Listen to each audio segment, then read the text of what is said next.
Are you ready to perform at your highest potential? Thank you for joining this GP Strategies webinar, where we'll explore best practices and innovative insights to help you and your organization improve performance. I'd like to introduce our presenter for today, Ben Keir. Ben heads GP Strategies Australia and Southeast Asia business, and he spearheads modern learning transformation services and our leadership development practice in our Asia, Middle East, and Africa regions. Ben's an amazing person, and I won't take any more of his time. So, Ben, over to you. Thank you, Tim, and I hope you guys can all see me. Happy March. Yes, that is correct. It is already March in 2024. And what you see behind you, all of that destruction, is the year that's already passed so quickly. So welcome, everyone. Normally, we do these learning trends webinars a little bit earlier, but it's just been such a hectic start to the year that we pushed it back a little bit. So apologies, we're not coming to you with this earlier in the new year. So yeah, my name is Ben Keir, and we are. I look after GP Strategies, as Tim said, and really my focus within GP from a subject matter expertise standpoint is around modern learning transformation, also in leadership and leadership development, employee engagement. And I've spent over 25 years running learning L&D businesses, L&D organizations, as well as an almost equal amount of time as a facilitator and instructional designer. So I like the title of our learning trends today, Back to the Future, Revisiting the Fundamentals of Learning. So you remember, for those of you who are geeks like I am, you'll remember that in Back to the Future Part 2, they go into the future, but they also go into the past within the same movie, right? And that's a little bit of what we're going to be doing today. To go into the future, we're also going to be kind of looking back at where we are and where we've come from, and making sure that we're not rushing ahead without realizing what we're doing or the consequences of what we're doing. So, forgive my movie references, but I'm quite a big fan. To make sure you guys are connected and engaged, as Tim said, I want this to be interactive. So I'd like for you guys to join on this Menti poll platform for us. We're going to have just a couple of interactions in here. So you can either scan the QR code or you can go to menti.com and enter the code. When you're in there, please click the thumbs up button so I know that you're there, because let me just see here. There's 80 plus of us here on this call, probably more to come. But I'm only seeing 24 people on the Menti, which means I've got people who are just phoning it in and not paying attention, or I got people who are in here to engage and to get something new that's going to help them. So here we go. The numbers are flying up. And for those of you who are just smashing the thumbs up button, as much as I would like that to make the number go up, I do appreciate seeing lots of thumbs fly up on the screen. It's good for my self-esteem. So keep that up as well. I will bring up the the code and the QR code and everything again a bit later. So if you haven't managed to connect now, don't worry. You'll have another chance to do so. The other way we'll be interacting is through the chat. So I'm going to leave that up, but while we're here, open the chat. Make sure you've selected chat to everyone. Don't just chat to me or to the host, chat to everyone. And I want you to tell me who you are, where you are, and how you are, right? Where are you in the world and how are you feeling? Where are you at right now? Go ahead, tell me in the chat, where are you in the world and how are you feeling? I'm going to do that as well. Okay, we've got some answers coming in.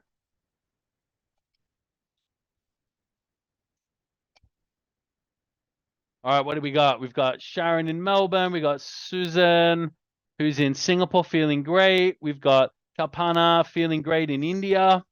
We got Stuart in Penang. Stuart, nice to see you, mate.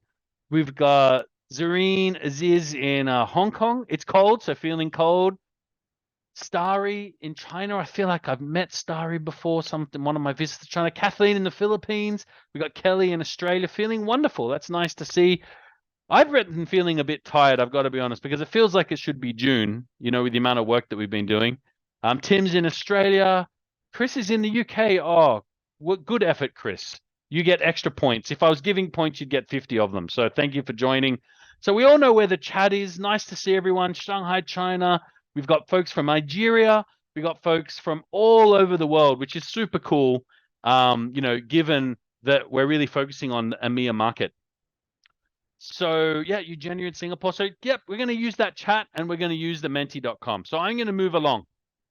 And in fact, I'm going to start with our first two learning trends because every year we do this learning trends webinar, and I take our global learning trends webinar and I tailor that to the research that we're conducting and other third-party research in specifically for the region, and also our experience in terms of what are our customers in Africa, in the Middle East, in North Asia, East Asia, Southeast Asia, in the Pacific. What are they saying to us? What problems are they facing? We combine that with the global research and the trends analysis that comes out of, for example, trainingindustry.com and others to present you with some relevant and interesting trends.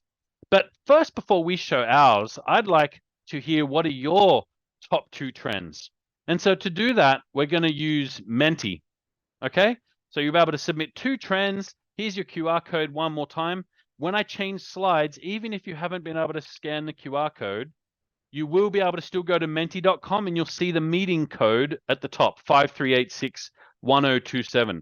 But for now, go ahead and tell me, what are your top two learning trends that you're thinking about, worried about, focused on, curious about, whatever, however you want to define the question.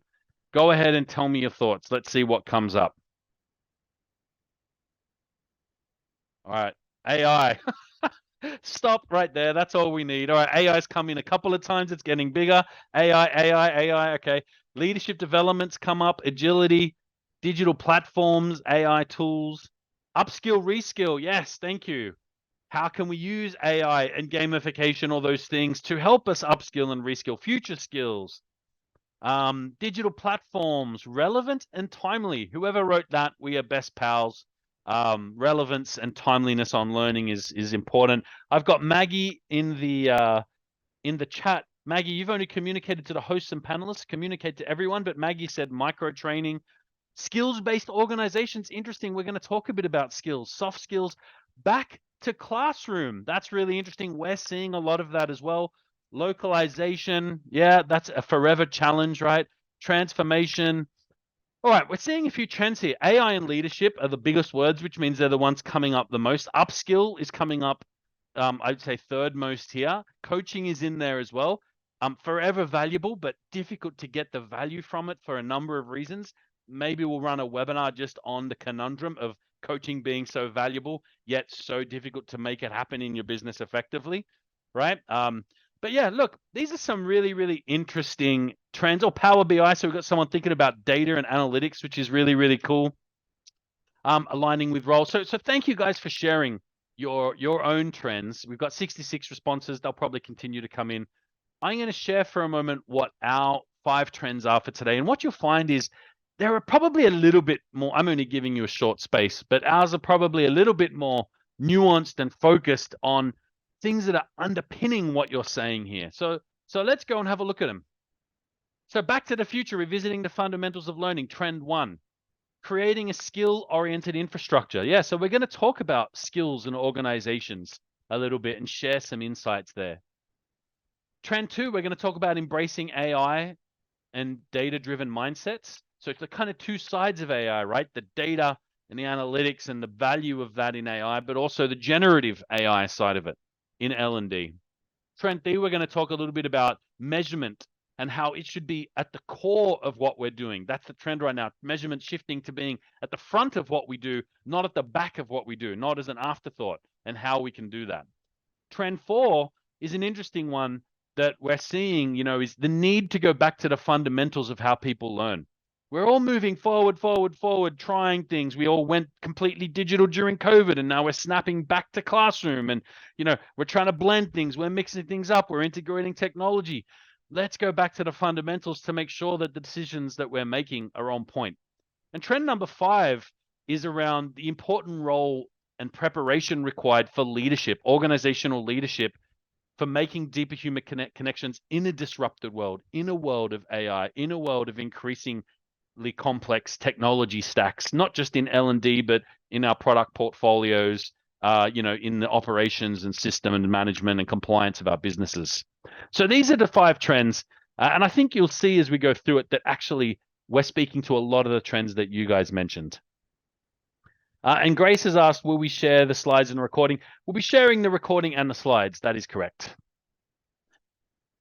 So, to get off from one of my favorite quotes, the illiterate of the 21st century will not be those who cannot read and write, but those who cannot learn, unlearn, and relearn. It's attributed to Alvin Toffler, and it's honestly one of my favorite quotes because it's so pertinent right now in the world that we're living in, where there's skill shortages, there's need for constant new skills that we developed and spent a lot of time building are no longer relevant, and organizations are having to drive L&D strategies and outcomes in this environment, right? So this is the mindset we need our learners to have. We need them to be aware of this, but we as L&D specialists and practitioners and leaders need to be living this more than anyone else.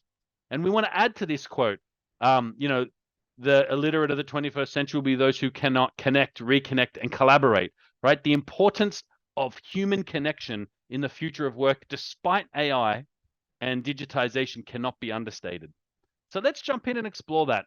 And I really want to start at kind of the core issue around, you guys said it, reskilling, upskilling. And I want to talk about creating a skill-oriented infrastructure for the enterprise. And to do that, I want to start with a couple of disruption facts. First, I'm going to share some data from 2019. All right, 50% of jobs could see half of their activities automated by 2030. Right, that was actually a banking specific data point that we pulled in 2019. New skills and jobs will likely replace those lost by 2030. So that's some good news, right? While in 2019 they were predicting a lot of disruption by 2030, that new skills were going to emerge to replace those lost. By 2030, 25% of total hours will be spent on entrepreneurship, social skills, collaboration, leadership. Let's call them people skills and thinking skills. So the number one growing skill set area or area of work focus back in 2019. And there was a prediction that there'll be a demand in the job market shortage. Sorry, there'll be a supply shortage for emerging skills by 4-to-1. So let's fast forward to 2030. What's happened? What's changed? Well, we poured through a whole bunch of data, and specifically some of the data from the 2023 World Economic Forum report on the state of jobs. And now they're saying 25% of jobs negatively impacted in just the next 5 years. And just for the record, that's global jobs. That's a net decrease of 14 million. That's 2% of global employment to be negatively impacted, to effectively disappear within the next 5 years. But good news, they're still projecting that new skills and jobs are going to emerge. And those skills and jobs are going to be increasingly focused on creativity, problem-solving skills, curiosity, agility, resilience, motivation, self-awareness, human skills. They're second only to AI and programming and technology skills in importance in the future of work. 10 years ago, these skills were number 5 in the list. So we can see this human dimension continuing to increase. Now, what did employees have to say? Well, employees reported that only 50% of employees reported that they feel like they have adequate access to training to meet this need. Now, I don't blame L&D. I don't blame organizations for that. We've gone from a training paradigm for decades where we'd train our leaders and we'd train our top 5% and we'd spend a certain amount on our bottom 5 or 10%, right? We'd train around the bell curve, to a world now where we need to move the entire bell forwards and reskill or else risk losing our people. And we can't afford to lose our people because there's going to be a talent shortage. We've got to reskill, we've got to upskill. So this is the environment we're operating in. And so the idea of how to manage skills, of how to embed skills and develop skills in a way that can be done at scale has never been more important. So let's go through a few important points, right? What should we be doing with skills in our organization to ensure that we're getting the most from them and being able to build systems and strategies around them? Well, number one, we need to start thinking about anchoring skills more to work and work outputs. If you look at any competency framework or skills framework in an organization, you'll typically find that a lot of them are anchored around the behaviors that constitute or make up the skill, right? So I might have a skill around some sort of influence skill, and it'll be very much focused on how I influence, right? But increasingly what we want to be able to do is make sure we're anchoring skills against outcomes. What outcome, if we want this skill, what outcome should it be achieving in our company or for our company? So not just general outcomes, but specific for our organization. And this achieves a few things. Number one, it helps hold us accountable for ensuring that our skills are on point. Are the skills inventories or whatever we're creating to manage the different job roles in our business, are they actually the skills that are going to take us forward? Normally, we'd start with the organizational strategy 10 or 5 years ahead, work backwards, and then build your skills framework. But here we also want to add an extra layer to say, what are the outputs or the outcomes we want from these skills, right? So anchoring to work and work outputs is an increasingly important dimension to mapping skills for jobs. Competency models and skills taxonomies are not enough. We need to look at skills ontologies. So just to quickly kind of describe the differences, I guess, between a taxonomy and an ontology. A skills taxonomy is, I guess, an inventory of skills. It's kind of an exhaustive list of skills that is very hierarchical. It exists within a skills tree, right? And it might be very specific to your organization or industry. So you might find a sales skills taxonomy, right? And so they're very hierarchical, typically very rigid. They tend to be somewhat static once they're developed and built. People don't really move on them that much. They don't really extend beyond the hierarchy in which they were built, right? So sales skills or some dimension of HR skills, these would be, if I put all them in a list for those specific areas, that might be a skills taxonomy. But a skills ontology is really a way to map job roles, I guess, jobs, skills, and the properties of the skills in a way that maps their interconnectedness or relationships to each other within your business context. So they tend to be more flexible and dynamic than competency models and skills taxonomies, which are much more rigid and stay within their lane. So to give you an example of what I mean by that, and to compare, I guess, a rigid structure and a more fluid relationship-based structure, if I looked at a salesperson and a skills taxonomy for a salesperson, may look at, can they deliver product presentations? Do they have customer relationship management skills? And all of these skills would sit within the same context of the hierarchy of sales. But when we developed a skills ontology, right, we won't just see, for example, the skill of product presentations or the skill of customer relationship management. We'll see how that customer relationship management connects to skills in HR, or is related to skills in marketing, or is related to skills in administration, in other parts of the business. And so when you start to know that that's how an ontology works, you can start to see the value of it in a world of reskilling and upskilling. The important reason why we want to go into skills ontologies, apart from that ability to have skills map and dimensions across multiple hierarchies, right? So we can see interconnectedness and fluidity across the business.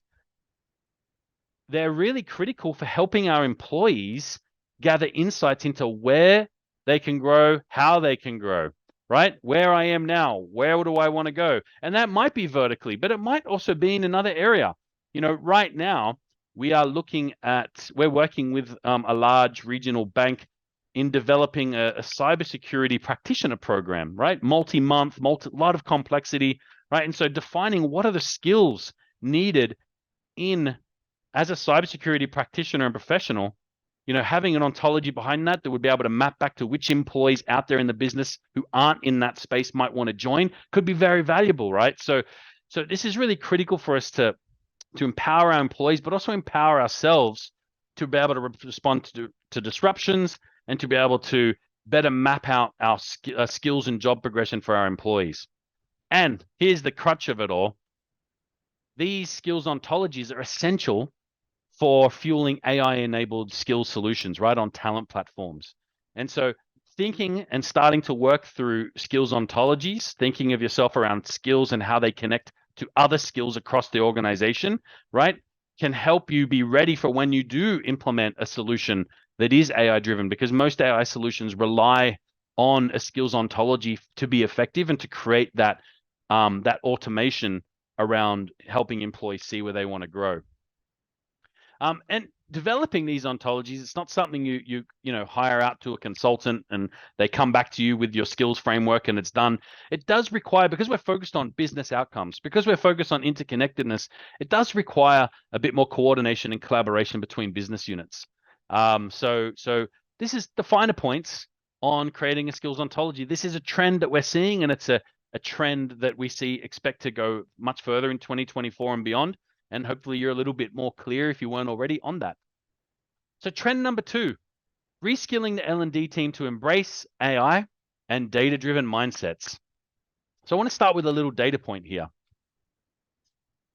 40% of the, so IBM conducted some research, 40% of the global workforce, of which they surveyed, will have to learn new skills over the next 3 years due to AI implementation.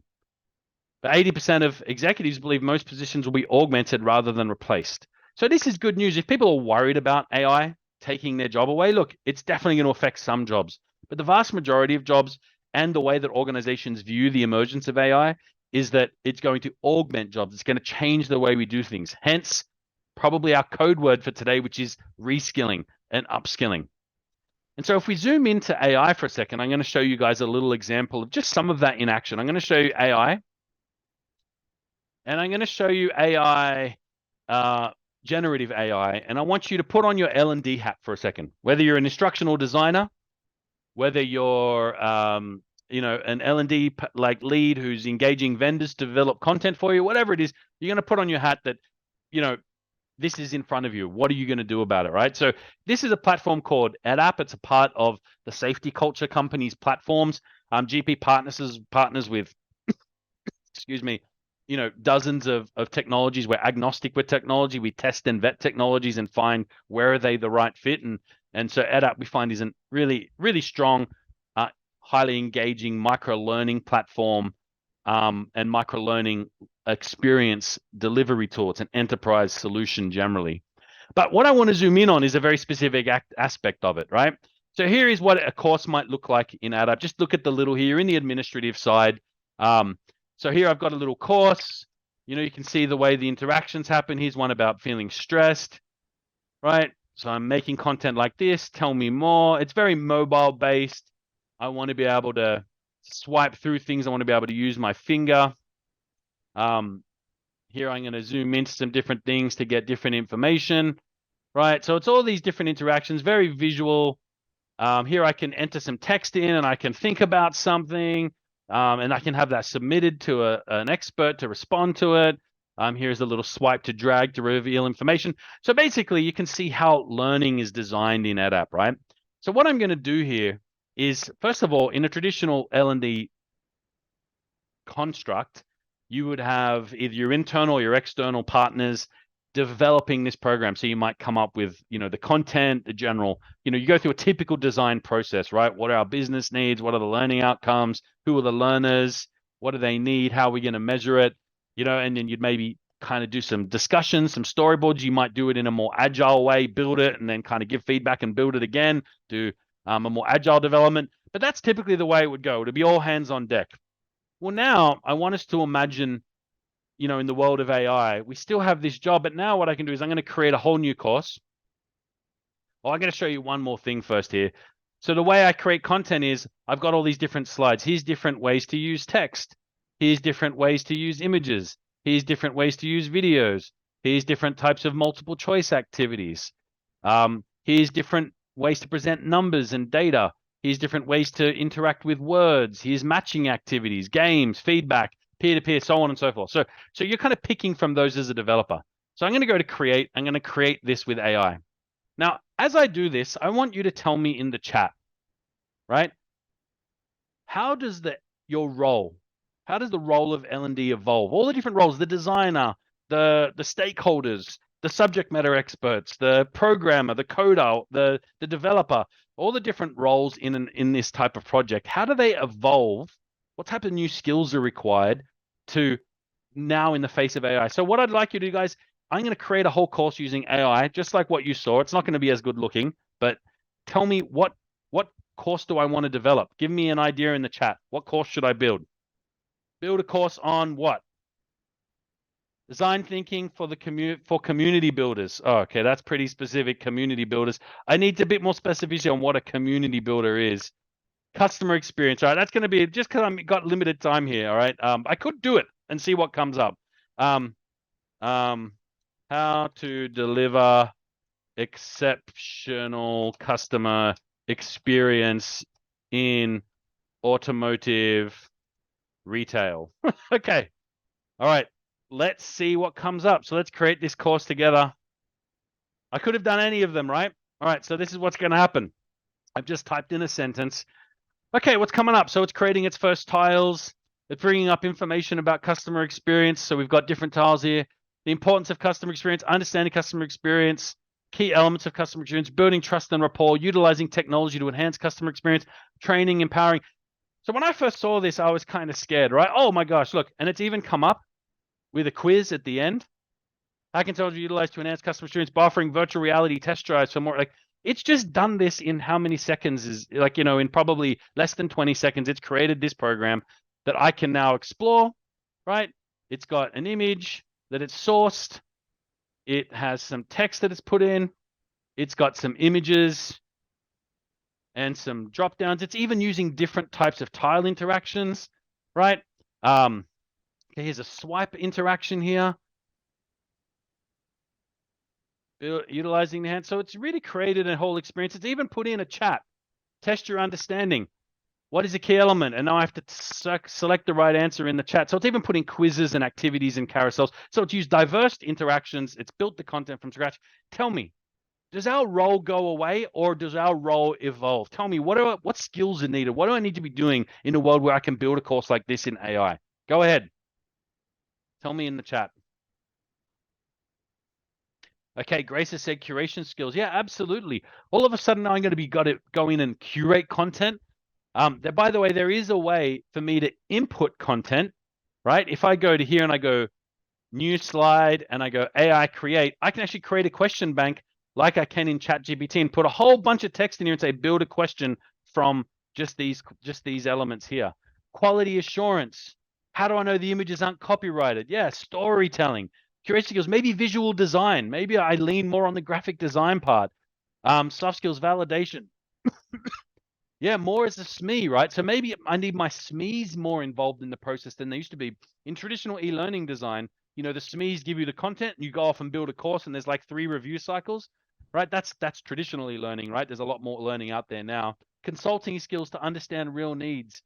Yeah, so you guys are getting it absolutely right. And then beyond this, right? If I don't want to go too deep into EdUp, but EdUp is all about building mastery, right? So how do I link this course and other courses together? My experience is not just about this course. My experience is about the whole entire course catalog that I've got and how I link it to learners and how I create journeys and pathways and how I level people up and how I link to jobs and roles, So again, AI, while it's cool, it's not going to take away all of our jobs. There are some functions that eventually will go, but eventually we need to be able to evolve. So we need to be better at quality. We need to be better at vetting. We need to be better at engaging subject matter expertise and stakeholders. We need to be better at curation. So I just wanted to share that as an example of, L&D and AI, and hopefully a cool experience for you guys to see generative AI in a learning platform. And thank you for your contributions. So some finer points, starting with the data side of it. Data is the fuel that enables effective AI solutions. So, we really need to be able to get in the habit of quality data, right? Being able to structure data and prepare data is essential as you move into AI-driven learning, as you move into AI-driven skills mapping and other elements like that. So we have to start to become better on data and start to treat data with more respect and as a more important part of our time. Data analytics, if it's not a part of every L&D or HR person's job now, then it's going to be in the next few years. AI is key to creating scalable and responsive learning systems. So the more we do, for example, skills ontologies, the more automated our learning can become. A lot of organizations we work with, they buy, I don't know, like LinkedIn Learning, or they buy, some sort of learning platform, even if it's an amazing learning platform, and they turn it on and like, boom, it's meant to be magic, everything happens. But even the best AI tools, right? There's a great one called Rhapsody that I'm a big fan of, right? Even the best tools or even the oldest most traditional LMSs, they're only as good as the data you put in, your ability to understand the feature set, and your ability to be strategic about choosing the right technology. And so, but if we can do that right, it's central to solving a lot of the bigger organization problems around automating AI. Better designs through insights. So the AI can help get feedback on programs, on different ways we design our experiences through giving us those insights so we can adapt and adjust quicker rather than relying on happy sheets and anecdotal feedback. We can now get data on the back of AI analytics and algorithms that says, how long did someone spend on a video? Why did they spend on it? What did they do directly afterwards? Did they log off afterwards? And it can give me an impression to say, you know what? That video is not working because the AI is pointing it to me. Measurement strategies and maps can help collect meaningful data. So we're going to talk about measurement later. I'm going to come back to that one, but this is why measurement is moving from some afterthought to being something front and center, because we need to be on top of the data in order to get the most from AI and other learning platforms in general. And we've got to be ready for how our skills are going to evolve. And we kind of demonstrated that with a little example just there. So I'm going to move on to trend 3. Measurement at the core rather than an afterthought. I've been struck again and again by how important measurement is to the human condition. Well, let's just quickly explore that a little bit. Just tell me in the chat, what have you measured today? What have you guys measured today? Just tell me, what is something you've measured? Anything in your life that you may have measured today? Tell me in the chat. My sleep? Yeah, I mean, it's crazy that we can measure that now, right? Right? Alicia, tell me, what are the units that you're measuring that in, right? Measuring what I know. So maybe you're doing that through some sort of test and assessment that has a pass mark, or by comparing that with a counterpart who has similar knowledge. Calories, right? My steps, maybe your weight in the morning. Yeah, Jan said weight. My patience, hopefully not with me, Kathleen. Weight, maybe you were driving today, you're measuring your speed, right? What do all of these measurements have in common? They all have a unit of measurement. With weight, I use kilograms, unless you're crazy and you're in the imperial system. With distance, I have centimeters and meters and kilometers. With energy, I have calories and kilojoules. I've got all these units to measure stuff, right? But how do we measure learning, right? How do we really measure learning? Tell me, what are the things now in the chat that we do to measure learning? Honestly, how are you? And also, what are your KPIs for learning in many organizations? Okay, we try to measure impact, but that's just a word. I'm asking you, how do you measure impact and ROI? So I'm going to challenge you a bit. Satisfaction. Okay, so we can get satisfaction from a level 1 evaluation in the Kirkpatrick scale. Okay, people movement. That's an interesting one, Fiona. So like, how does the learning maybe affect people movement? I love that as a measurement. Retention, right? And it's hard to draw a straight line between retention and any given learning initiative, right? I'd like to be able to do it, but it's hard to draw a direct connection to individual learning. Yeah, so we use the Kirkpatrick model, level 1, 2, 3, 4. But generally, we're measuring, in most companies, let's be honest, we're measuring attendance, we're measuring completion rates, we're measuring assessment scores, we're measuring dropouts and cancellations, we're measuring dollar spend, right? They're the most common things that we measure and that our managers hound us about in L&D, right? How many training days has someone done? And then after that, we start to hopefully look at things like, okay, then yes, then after that you'd have level 1 evaluation scores. Was the lunch good? Was the air conditioning too cold? Would you recommend this to someone else? But to get to the real ROI, I know a lot of you have said ROI and behavior change, but let's be honest, that is a difficult thing to measure, especially in the soft skills side of things, right? And so what I want to talk a little bit about today is kind of measurement mapping. So some of you may have seen this in a webinar that we've ran before, but measurement mapping is a process we've developed. It's not rocket science, although it does have a lot of skills and complexity, I guess, in learning how to do it really well. But we've been using measurement mapping increasingly more and more to drive good data, right? And so measurement mapping kind of starts like this, right? You've got strategic goals, right? And for Michael Phelps, it might have been to win 1,000 gold medals at the Beijing Olympics, right? And then you get some results that point to you getting there. You have some indicators that you're getting towards your results. And then you know how to invest your time. Now, Michael Phelps doesn't wake up and go, I'm going to go for a 15-kilometer run and I'm going to go and bench press 300 kilo weights. No, he doesn't do that, because that would be starting with your investment. But most of our training does start like that. Most of our training is like, someone in our business has rang us and said, oh, my team need negotiation skills training. And then you guys might reach out to a vendor, or you might look through existing catalogs and go, okay, I've got to find a negotiation skills training, right? But rarely do we sit down and say, what are we going to measure? So in fact, the way that measurement mapping works, it means starting with the end in mind, right? So in this case, the strategic goal is Olympic medal gold. The results I need is certain times across certain strokes over certain distances.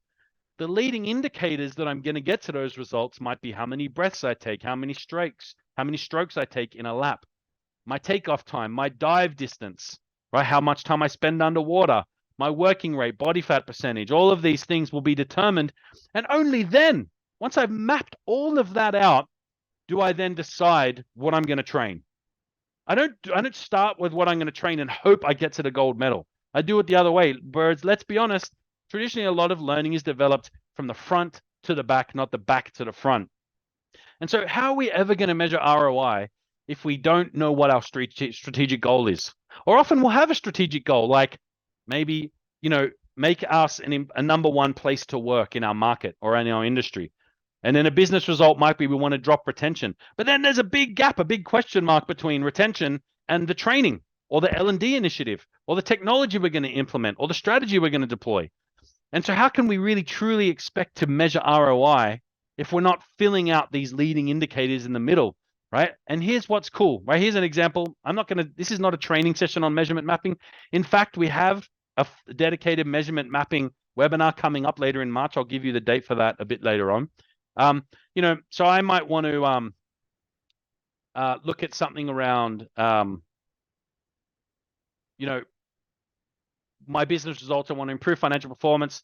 I want to make it a great place to work. Here are my business results that I might want to see happening to indicate we're getting towards our strategic goals. Here are some of the leading indicators. When I look at some of these leading indicators, some of them I might say, I can't measure that. I need to create a way to measure that. Some of them I might say, I can't measure that. And there is no way to measure that. So I'm not going to put it as an indicator. It's not fair for me to even think about measuring it because there's no way for me to do it.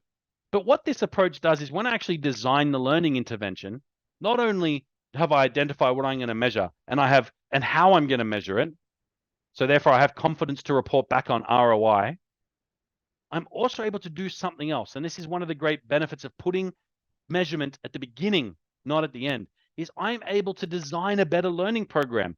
I am now able to validate the content instead of just saying they need negotiation skills or we really need to make sure they focus on presentation skills. I'm using soft skills because that's my domain, right? But if I was to really measure why you're asking for presentation skills and I work my way backwards, we might find leading indicators is, something about, managers less frustrated with the answers to questions they ask in presentations. Oh, that's definitely a leading indicator. I better put in my training about dealing with difficult questions.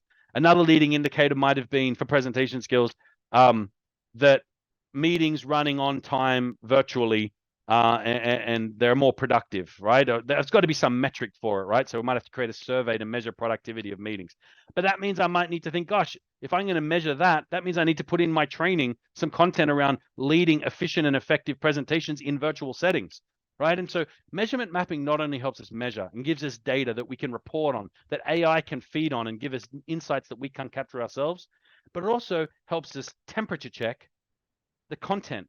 Temperature check, is this the right course? And without that, it's a little bit like I'm just picking this vendor, I'm just picking this content, right? And without actually knowing if it's actually going to get us to where we want to go.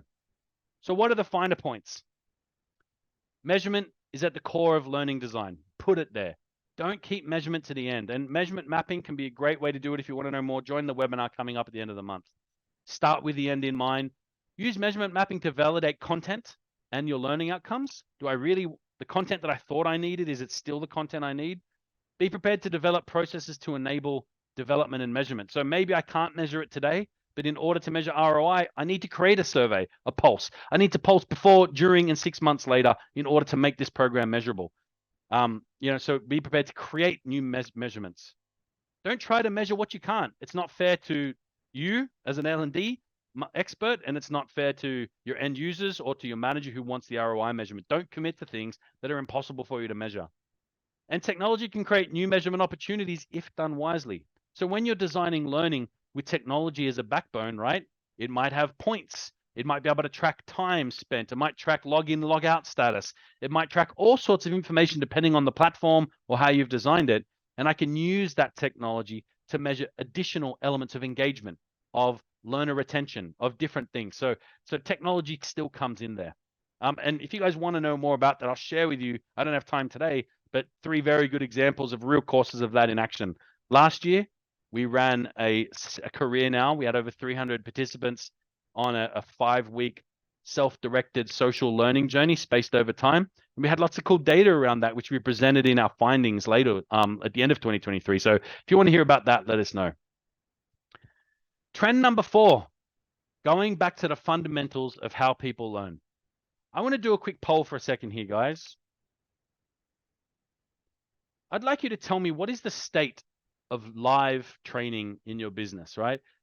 We're feeling the pull of live training, right? We're like it's coming back. We got to do more live training. We never really changed. It's always, but what we did in 2019 is what we're doing today. We're going even more digital. We're bringing digital and live together, and we're still figuring it out. Where do you sit?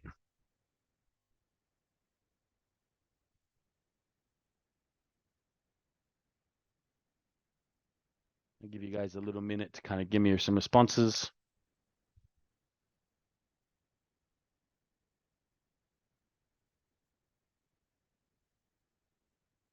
I'm excited to see the trend already in the data here.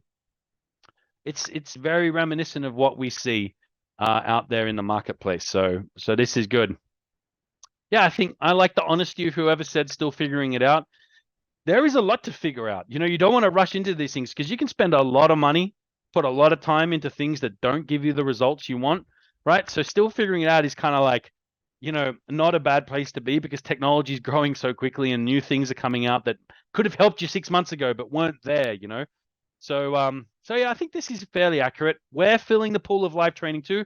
As most of you know, my team in Singapore and Australia, we design and develop leadership training, engagement training, all sorts of custom training experiences. We're all about the experiences. And a lot of our customers are coming back to us and saying, hey, we want more live. We want to do more. I always ask why, right? You got to be clear on why you're asking for that. You know, maybe it's just social connection. People are just sick of being virtual. But there's inherent value in live training as well, right? So, but the biggest trend we're seeing is the integration of digital and live together, right? And so why is that the trend? And why is it, honestly, in our opinion, the way forward? Well, it starts with getting to the fundamentals of learning, right? How adults learn. So I'm going to bring this up one by one. All right. So I'm going to bring you 4 kind of learning theories or principles. If you were to do a master's in education or learning science, you'd kind of come up with some of these. I'm going to keep them as simple as I can, right? Number 1, adult learning theory. There's a few different adult learning theories out there, but couple of things they all agree on is adults generally choose when and what they learn. And they tend to only really truly learn when it's relevant and urgent, meaning it's something I can see that's relevant to me now and it's something I can apply immediately, right? If I don't tick those boxes, already I've lost a big chunk of the battle in working with adults. And given that we're workplace experts, we're generally dealing with adults, maybe not always in mentality, but in age at least, right? So adult learning theory, we got to keep that in mind, no matter what blend we're doing. Constructivist learning theory. Look, that's a complex one. It's actually a balance of 2 theories, constructivist theory and social constructivist theory. But effectively, it posits that learners learn through active construction. So they construct their learning bit by bit. They want to do it themselves in their own heads rather than being passively told the learning, right? So it's an active process and that it's constructed in chunks or in pieces. And the other side of it, the social side of it, is that in this process, it's more effective when learners are doing it socially or together. The next one is cognitive load or cognitive load theory, which has a lot of elements to it, but the parts I want to highlight here is that people have limited space for learning, right? There's only so much someone can absorb in any one sitting.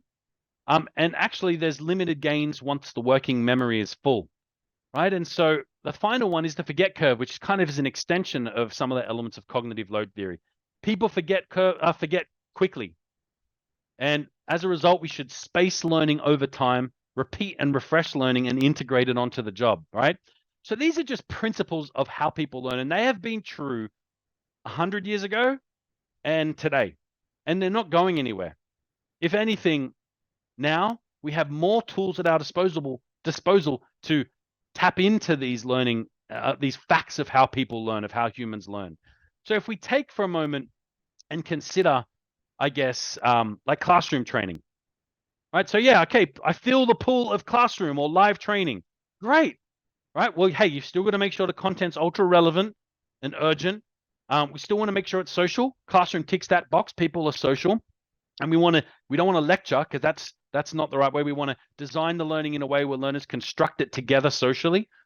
Cognitive load theory, how does classroom or live training fare with cognitive load theory? Not very well, actually, because if I'm in a training for 3 hours virtually, or I'm in a 1 or 2 day training, my short-term memory, my working memory is filled up in the first couple of hours, right? And not only that, things are going over my head, around my head. I'm forgetting things already before I've even finished the training, right?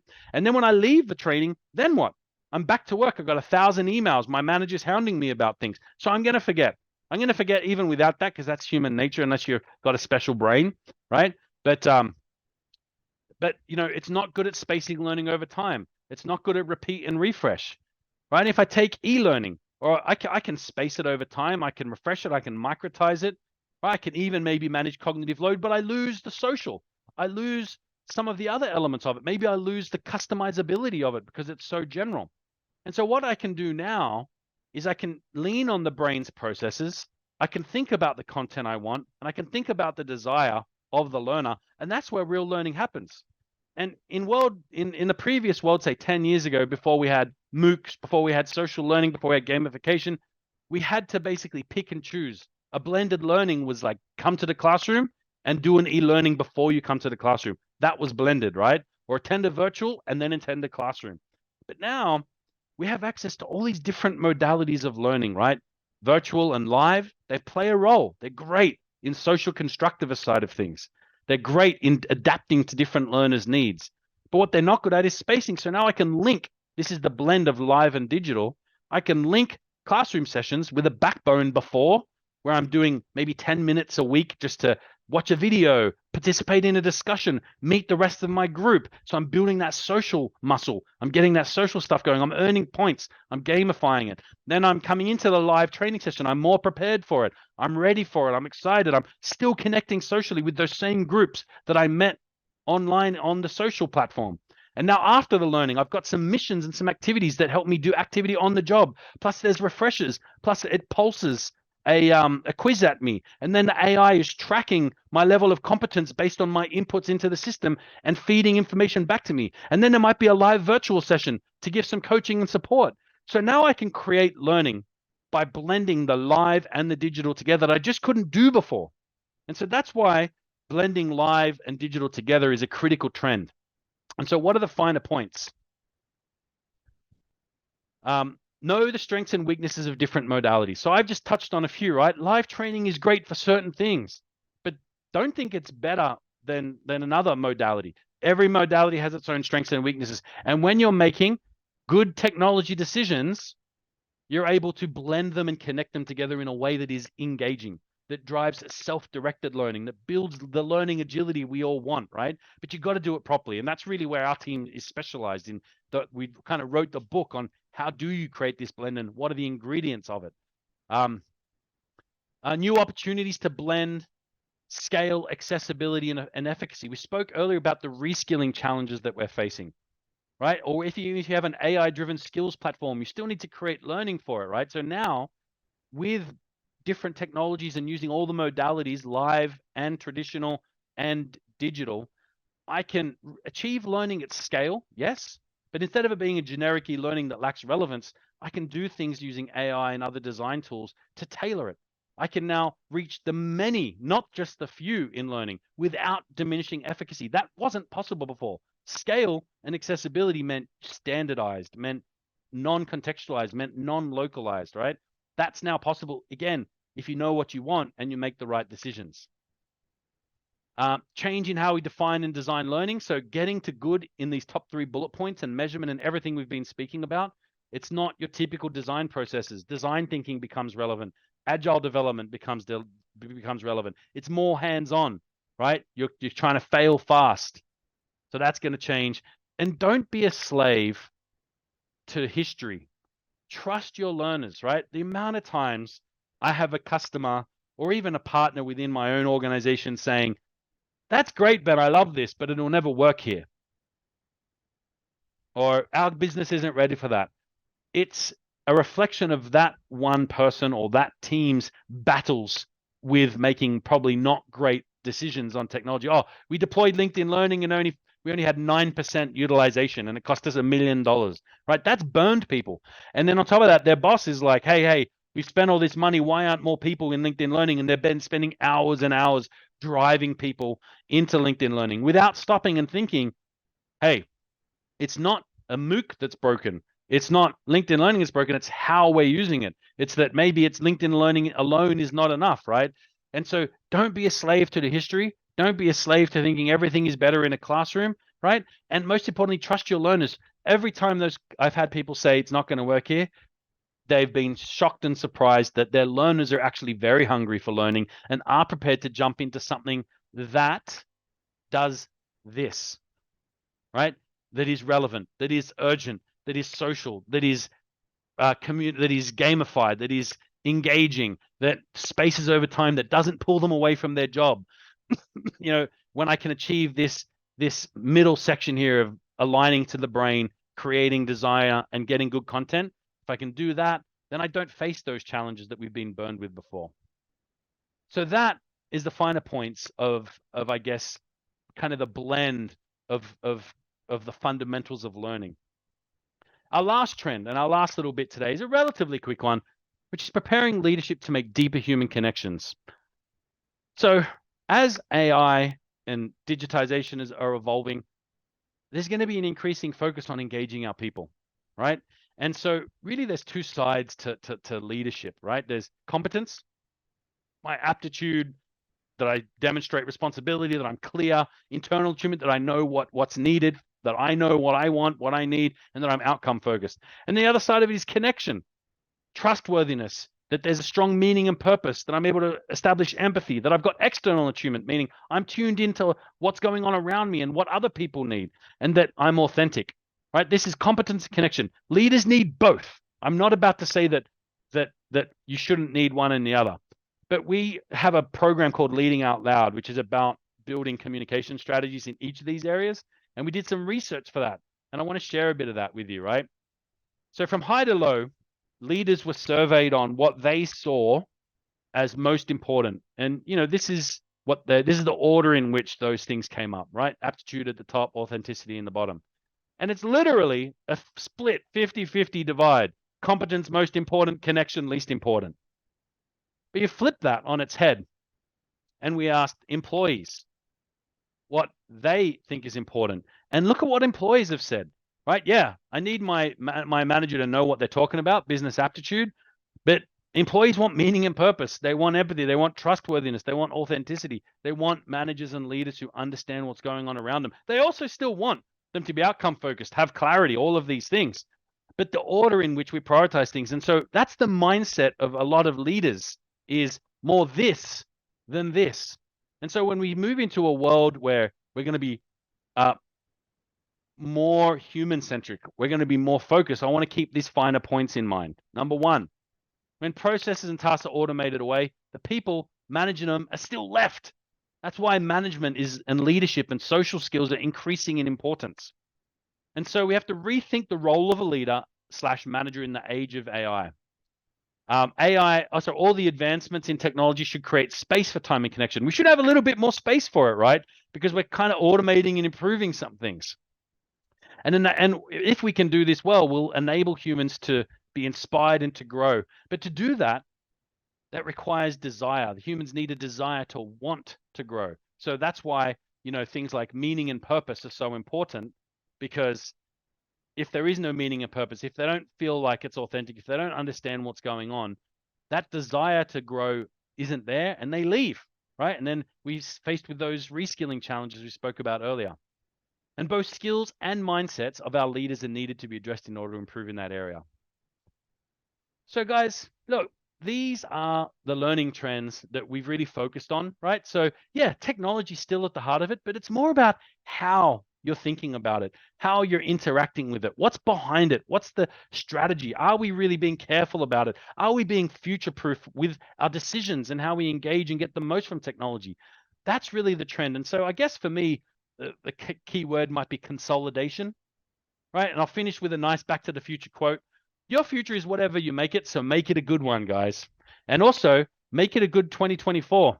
And just in the spirit, I'm going to pause now for questions in the chat, but just in the spirit of authenticity, I figure I should probably do a real photo of me and my family. If you ever have any questions, guys, email me, drop in, connect with us on LinkedIn.